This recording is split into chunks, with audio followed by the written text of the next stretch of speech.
Hello fellow YouTubers, this is DVD Collector 1986 here with a new video. This is going to be a ranking video. I'm going to rank the Halloween movies. I'm going to start with my least favorite and work my way up to my favorite. There's 11 movies. My least favorite, Halloween Resurrection. Michael Myers being karate kicked through a window. Plus, I don't really care for Jamie Lee Curtis. I think this movie would have been even better without her in it at all. But even though she was in it, she was only in it for 5 minutes or less. Just a really, really weak movie, in my opinion. The very worst.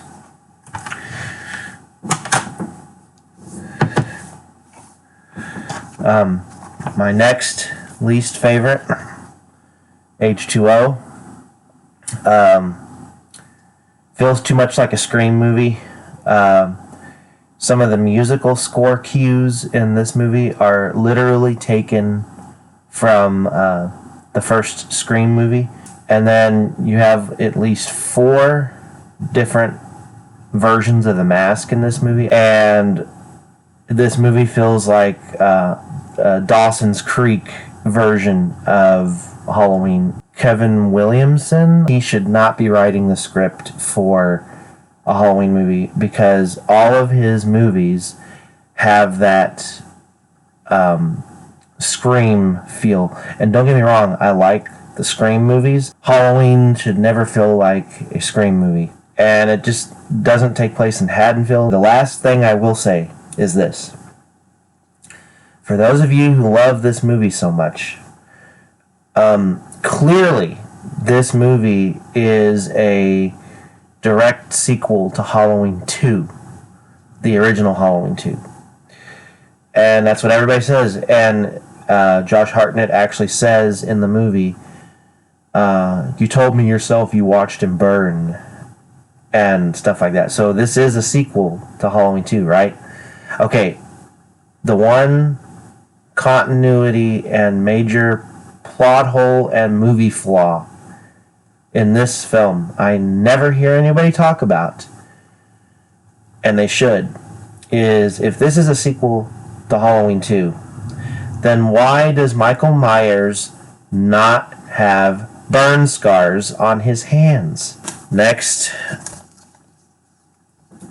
Rob Zombie's Halloween 2.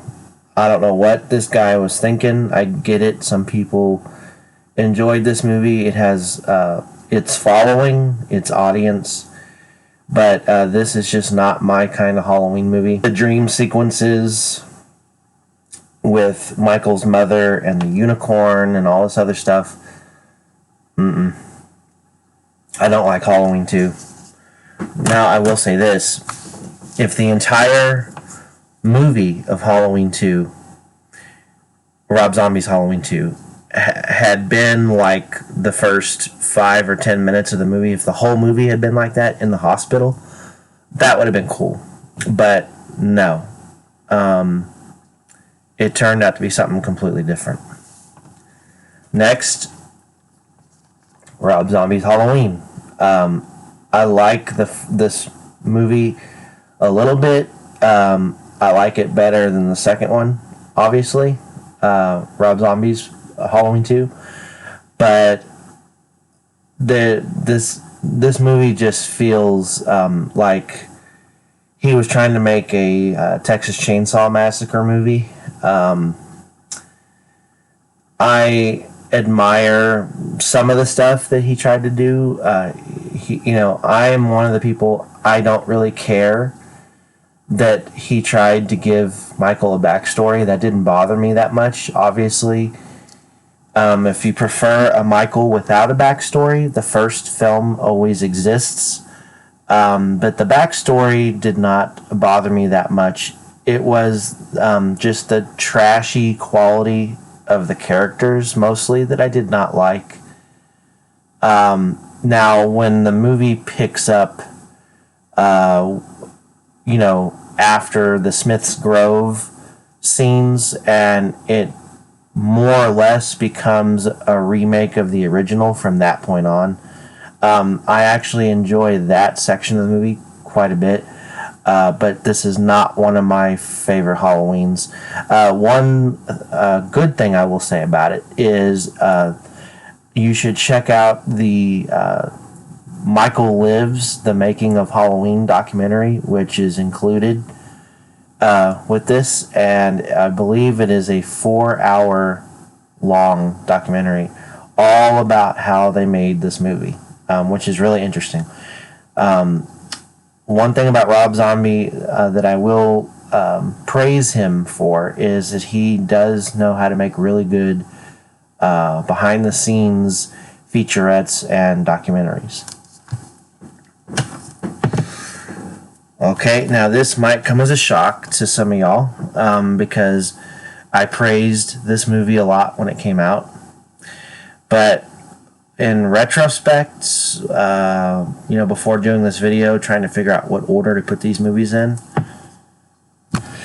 next is Halloween 2018. This is a good movie. Now, mind you, from this point on, I love all these movies, but this is just the order that they go in from this point forward for me. I liked this movie quite a bit. I enjoyed the Loomis nods and references that were throughout the movie. The homages to some of the previous sequels, and there are homages to all of the previous sequels in this movie. You just have to be able to spot them. There's even a nod to Halloween Resurrection. But I did not care for the comedic aspects in this movie. The father, with the scene where he's talking about peanut butter, I hated that. It took me out of the movie, and every time I watch this movie, that scene just makes me angry more and more. I did not care for Jamie Lee Curtis being in this movie. She's had her turn. If you've watched some of the documentaries that I've watched about Jamie Lee Curtis, I just don't like her attitude. I feel like now that Donald Pleasence is gone, he's been gone for 25 years, that now she's kind of swooped in and tried to steal his thunder and try to make this franchise all about her, and it never was. There were certain aspects of this movie I liked, and there was a lot of problems I had with it as well. And my opinion on that movie changed quite a bit because I have watched it multiple times. Now, this movie does not have Michael in it, but Halloween 3, I think by itself, on its own, it's a good sequel. It's not a true sequel. Obviously, it diverts from the original storyline quite a bit. But like I said, by itself, on its own, it's a spooky little 80s kind of sci-fi-ish horror movie that's entertaining. I popped this in quite a bit, and I find myself watching this movie quite a bit. Not when I'm doing a Halloween marathon, but just when I'm just, hey, I just want to watch something spooky, and I'll go pop this in. I enjoy the story. Now, is it a true Halloween film? Like I said, no. But I like this more than the other Halloween movies I have talked about in this list before this one. So, and who doesn't love Tom Atkins? Okay, now this might also come as a surprise. Halloween I love this movie, but is it my favorite in the whole franchise? No, not by a long shot. However, it is the movie that started it all, and it is amazing. The fact that John Carpenter made this movie independently for about $325,000 is just shocking to me. The level of quality and what he was able to accomplish on such a small budget. And he did the music himself, and this is the movie, the first one, that made that theme iconic. And now every time you hear that theme without hearing anything else, if you just hear the theme, you know that it's the Halloween theme. It's become part of American culture now almost. It's everyone recognizes that theme. This is a solid film. Again, it's not my favorite, but I really do enjoy it. And next, we're getting we're in the top 4 now. So at least the first Halloween was in the number 5 spot. So including Halloween, we're in the top 5. So I really love these top 5. Next, Halloween 2. I love the hospital setting.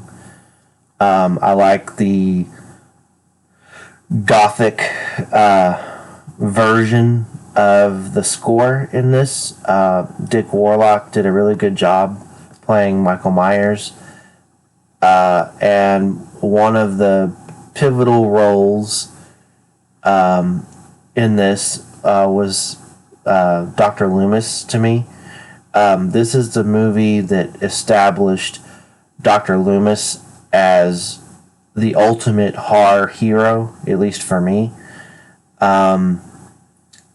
He gives his life essentially to save Laurie Strode at the end. That final act in this movie, probably the best final act in the franchise, if I'm being completely honest.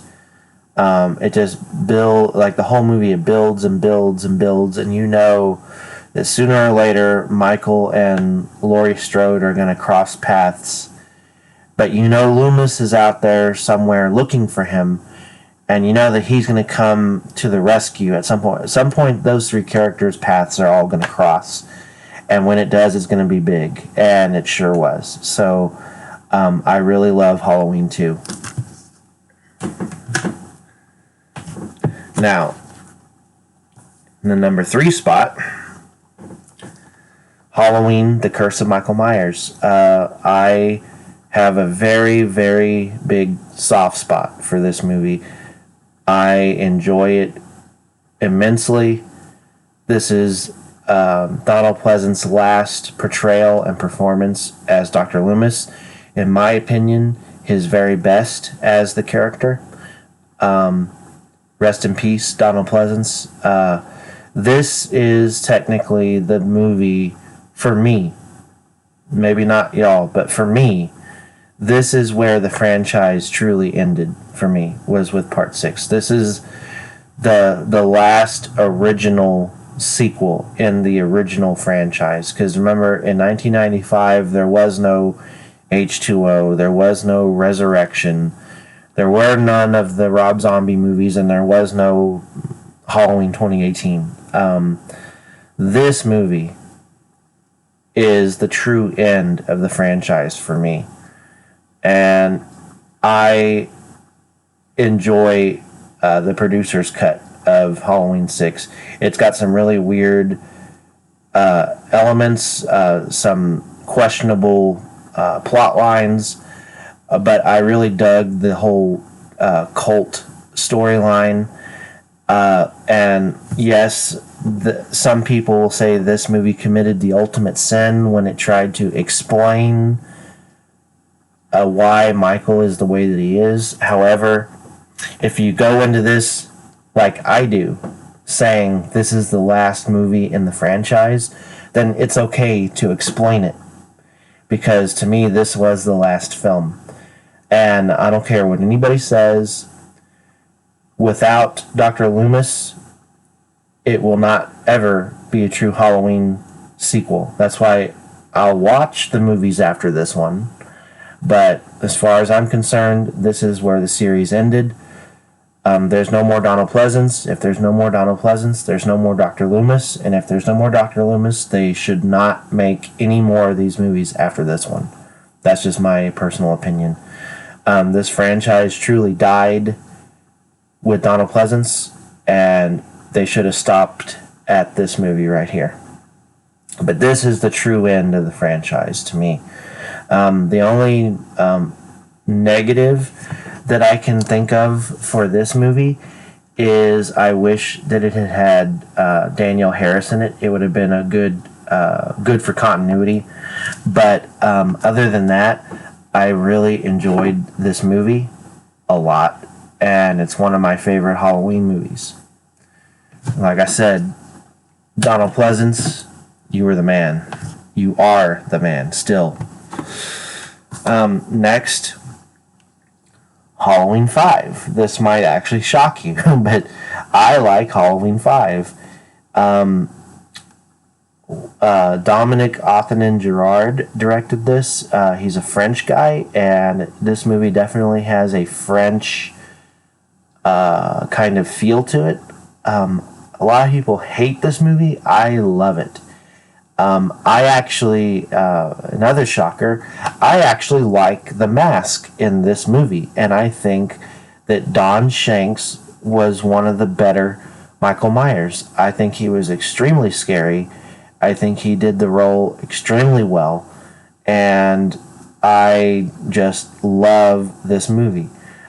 I don't mind the score. It's a very gothic feeling movie, but that makes it even scarier. This is one of those movies that I watch every October, every year. And this has got Donald Pleasance in it. I love Donald Pleasance. Any Halloween movie with him in it, I will watch. And a lot of people regard this as a bad sequel. It's not that bad. It's not as bad as people say that it is. The character of Tina is a bit annoying, but not as annoying as, again, as people say that she is. Yeah, a little bit annoying, but not that bad. And her boyfriend is such a jerk in this movie. If you're gonna hate on someone or say that they're annoying, her boyfriend in this, the guy who drove the black car, Michael shows him what's what. This is a really good sequel, and I think people should give this movie a second chance. I love Halloween 5. Now, my number one, which if you've been keeping track of the movies, Halloween 4. This is the pinnacle of Halloween sequels. You've got the best characters. You've got the introduction of Danielle Harris. You've got Ellie Cornell. You've got, arguably, to me, the best Michael Myers ever, which is George P. Wilbur, who ironically played Michael also in Halloween 6. Donald Pleasance gives a really good performance in this. You've got Beau Starr as the sheriff. And this was the sequel that brought back the original storyline. Sometimes really, really good things come out of mistakes. And if you want to say that Halloween 3 is a mistake, then without that mistake, we would not have gotten this movie. I love the score in this. I love, and the mask doesn't bother me at all. A lot of people have problems with the mask in this. Not me. The way the mask looks in this movie made him look scarier to me. and he was like a specter in this. He was supernatural because he could appear anywhere. You didn't know where he was going to be. This is also, for those of you who do not know, this was the first Halloween movie I ever saw in my life. And this got me really into the franchise. This was the movie that made me really like the character of Dr. Loomis. I just thought Dr. Loomis was awesome and was a hero. And after watching this movie, that's when I went back and watched Halloween 2 and Halloween 1. This is the zenith of the franchise. This is the where the series plateaued. This was its peak, its high point, and even though there are other good or decent sequels in the franchise, there will never, to my estimation, there will never be another sequel that's as good as this one. And I like this movie more than the first one. So, anyway, that is my ranking for the Halloween franchise. I hope you guys enjoyed the video. Thank you for watching. And I will catch you guys next time. Thanks.